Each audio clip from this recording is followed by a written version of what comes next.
Colonel Fazackerley Butterworth-Toast.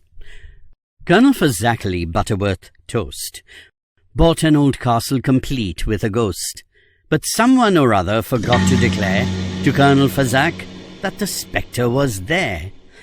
On the very first evening, while waiting to dine, the Colonel was taking a fine sherry wine, when the ghost, with a furious flash and a flare, shot out of the chimney and shivered, "Beware!" Colonel Fazackerley put down his glass and said, "My dear fellow, that's really first class. I just can't conceive how you do it at all. I imagine you're going to a fancy dress ball."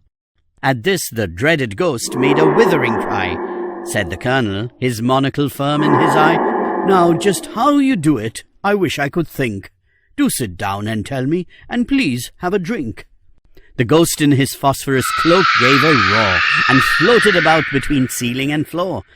He walked through a wall and returned through a pane, and backed up the chimney and came down again. Said the Colonel, "With laughter I'm feeling quite weak," as trickles of merriment ran down his cheek. "My housewarming party I hope you won't spurn. You must say you'll come, and you'll give us a turn."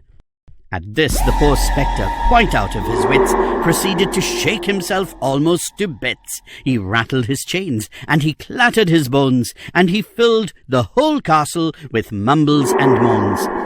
But Colonel Fazackerley, just as before, was simply delighted, and called out, "Encore!"